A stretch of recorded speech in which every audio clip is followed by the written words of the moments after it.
and welcome to my fish room.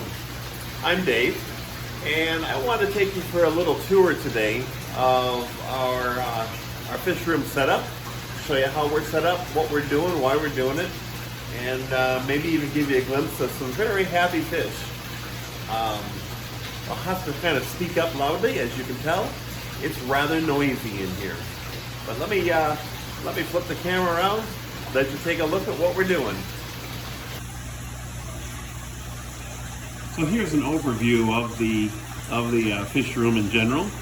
The best place for me to start is actually down here at the far end, the sump pump. That's the least attractive part of the process, but it's also probably the most important, or at least the brain center of the entire fish process. So let me take a walk down here and we'll start right from the beginning and show you what the process is. So in here we've got about 150 gallons of water coming and going from this tank. I've got about 3,000 gallons an hour that comes in and goes out constantly. And the water in this tank, there's no fish or anything in this tank. This is just a place for water to come and go as other things expand and contract and move and that kind of thing. There is a final step of filtration. I'll show you the earlier filtration in a minute, but this is the last little bit that comes back from the filter tank, and it comes into the sump tank through this final little filter, and it comes out down in the bottom here. So this is what, like I say, this is the center of the activity and the brains of the whole situation. The activity that moves through that pump, the water that flows through this pump down here is very, very important to the entire process. From here, the water comes up and goes over to the fish tanks, and then it also goes across and goes up into what we call biological reactors. And I'll explain what those are in a few minutes. So this water that comes out of the sump pump right here comes up and goes across, and it actually feeds all three fish tanks simultaneously. And each fish tank is separate, but they are also combined, I don't know, underwater. There's a 4-inch PVC you can see right there, and I can open that or close it as necessary. And right now that pipe is open. So I've got somewhere in the neighborhood of 250 small tilapia in here. We bred these ourselves. These came from eggs and have grown incredibly well and incredibly fast. They're very active fish, very healthy, very happy fish. And like I say, this pipe is connected, so basically these two tanks are shared as one tank. And the water is flowing in here through the both. Over here we're going to the third tank, and you see I got a cover over that tank, and that cover the fish are coming up and biting my finger. That cover right there is just got some holes in it, so the water is free to flow between the tanks, but the fish can't get through. And then moving into the third tank, I have just a few left of the original large fish. That's not one right there. That is a plecostomus, what we call a pleco. He's about 8-9 inches long at this point and is an algae eater. But these other fish, you can kind of see them starting to come out of the surface. They're anywhere from 8-9 inches, something like that. They are ready to be eaten. They're ready to be filleted out and fried up in the pan, but just haven't had reason yet. When we do finish up eating these guys, I'll open up that bypass pipe there and let the little ones have all three tanks, because we just have the one stage at this point. And then moving on up here, I've got some goldfish, and there's also a couple of bottom eaters or algae eaters, plecos, things like that in those tanks. But I use the goldfish for tank testing. They actually are really good for setting up the tank, getting the bacteria process moving. And honestly, you know, if a goldfish dies, it's not the end of the world. I'm not going to worry about it too much. But I've had actually very, very good luck with them. They were the very first fish that I bought, and they were just tiny little, you know, what we call feeder fish. And they've grown to, I don't know, you can see some of them in there as much as 4 inches. Most of them in the 2.5 to 3 inch range. But there you can see one of the big ones right there. And they're a beautiful fish. They're fun to watch and they're very active. Kind of interesting to see. But they're just goldfish. Just what we call, 35-cent feeder fish is all they are. And there's a few more over on this side. So ultimately, this whole shelf all the way along here will be glass tanks. I've got the tanks. I just don't have them set up yet. It's going to take time to do it. Now on the back side here is the filtering, or what we call the flow settling tanks. There are 6 flow settlers back here that I've got set up. And these take the solids out of the fish water. All the fish poop, all the uneaten food, anything like that gets settled out. And I'm able to, I don't know if you can probably see down there, but I'm able to separate it out and I'm able to harvest the fish poop. I'm able to harvest the leftover food in order to use it for a fertilizer process. That's part of the secret to having incredibly clean water in my fish tanks, is that I'm constantly removing any waste out of the system, and the fish are swimming in unusually clean water. And then the final step over here, and you can see this, the bioreactors, you can see from the back side of the sump tank up there. Now we're looking at it from the back side. These bioreactors, there's a lot of water flowing through this. Is coming in from the sump tank, going to both of these bioreactors, going into the very bottom of this. There's it fans out, goes spread out in there. There's also air going into the bottom of this, and so the aerobic process of the air flowing through those plastic beads is breaking down the any bacteria that's left behind in the water. Even after I've removed the fish poop and feed and things like that, there's still a bacteria level. The ammonia's from the fish pee, the ammonia from breaking down other things is left in the water. And these bioreactors, that's exactly what this process does, is it eats that back up. And we've established a very good bacteria farm in here. This is that little bit of, they come to you actually pure white, and that little bit of off color is proof that you've got good healthy bacteria growing in here. So this is what we want. And then the water is, of course, returned through these drain lines back into the sump tank. So, like I say, I'll explain all of this in a little more detail, but I wanted to give you an overview of where we're at right now on the fish room and see the general process. And let me break this down just a little bit more for you. You see the water coming into the tanks.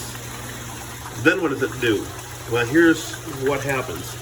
Is I've got somewhere in the neighborhood of 1,000 gallons an hour coming into each one of these tanks. That water has to get out somehow. And if you look down at the very beginning, those fish are so active I can't focus the camera. Let's go down to where the big fish are. They're not quite as active. There we go. Down at the very bottom of that tank is a flange. And actually what that is there's a screen in the bottom of the flange, so little fish won't, and the other tanks won't go up into the pipe. But as 1,000 gallons an hour goes into this tank, 1,000 gallons an hour has to get out of this tank. And the way that happens is it has to come up from the bottom and go across and go out into those flow settling tanks. So the only way for water to get out is to come from the bottom and then go out the back. And so by coming from the bottom, it's what we call a solids lifting pipe. It actually is picking up any fish poop, any dirt, anything that's left behind, any food, whatever. That 1,000 gallons an hour is moving a lot of water up that pipe, and it actually is sucking the fish poop off the bottom floor. And you'll see the floor of this tank is incredibly clean. There is very little debris of any kind down there. It's easy. If you can see past the fish, it's easy to keep this clean. I don't have to do anything with this. So the water comes up that pipe, goes out the back into those flow settling tanks in the back. Now the trick to these flow settlers is the water comes out. Let me see if I get the camera here right. The water comes out of the fish tank and it goes two directions, one to each side. That means I have cut the flow down by half. I've got 500 gallons an hour coming through these pipes instead of the 1,000 gallons an hour that's coming through the main pipe. By slowing that down, it's easier to get the solids to settle out of the water. And so when this water comes in and it creates a swirl, and you can kind of see, if you hold the camera steady, you'll kind of see the water swirling around in these drums. And it goes all the way, these are 55-gallon drums, and the water allows these solids to settle all the way to the bottom of this tank. There's thunder going on outside. So then the water then has to get out of this tank. It comes back up, but it has to come up to the inside of this 6-inch pipe. And by that time, all the solids have fallen out of the water. The only thing coming back to the surface is, I want to say, clean water, water that does not have any solids left in it. It comes up, it overflows this T, and it goes out. And I don't know if you can see it, there's a 3-inch T there that goes all the way back to the sump tank. So the water is coming from the fish tank into the flow settler. It's slowing down through the T system. It's going around, it's settling the water.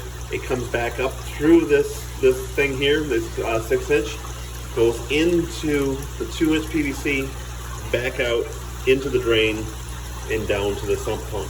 So the water that you see flowing into that sump pump has already had all of the solids removed from them as much as possible.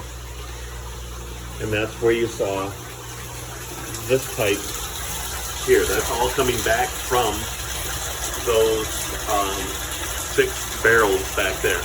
So there's about, like I say, now we're back up to about 3,000 gallons an hour coming back out of that. But see how clean that filter is? That lasts for a long, long time without getting too dirty, because there's not much that comes back from there.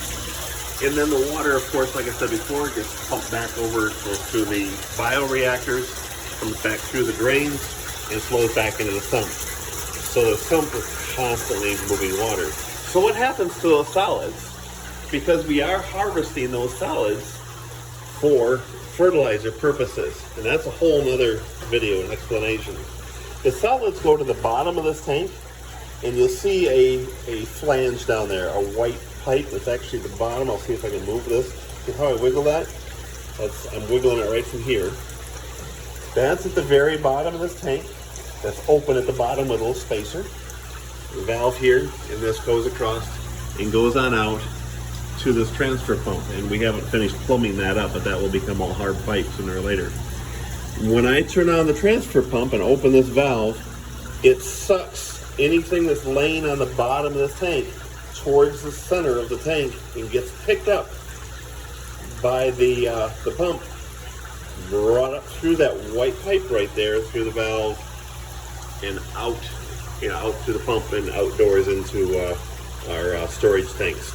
So the whole process is removing those solids that are laying on the bottom of the tank as quickly and efficiently and purely as possible, and to keep the water as clean as we can for the fish. And so each, like I say, each fish tank divides in two, goes into 2 barrels, goes through the settling process. We've got some June bugs that just love to get into these things. Goes through the settling process into the final tanks, and then back, like I say, through that 3-inch drain down below and back into the sump pump. So it's a constant moving process. That's about it. And we have some very happy fish. We are looking forward to cleaning, butchering, whatever your right word is, these final few big ones that are in here. And so they'll be on our dinner plates soon. And we've got about 250 of them that'll be ready in about 6 months. So we're really looking forward to it. There's some very happy, healthy, and going to get to be very big fish. So thanks for tuning in. I will go into some more detail on how we do what we do. And check in, watch our videos, and I'll see you soon.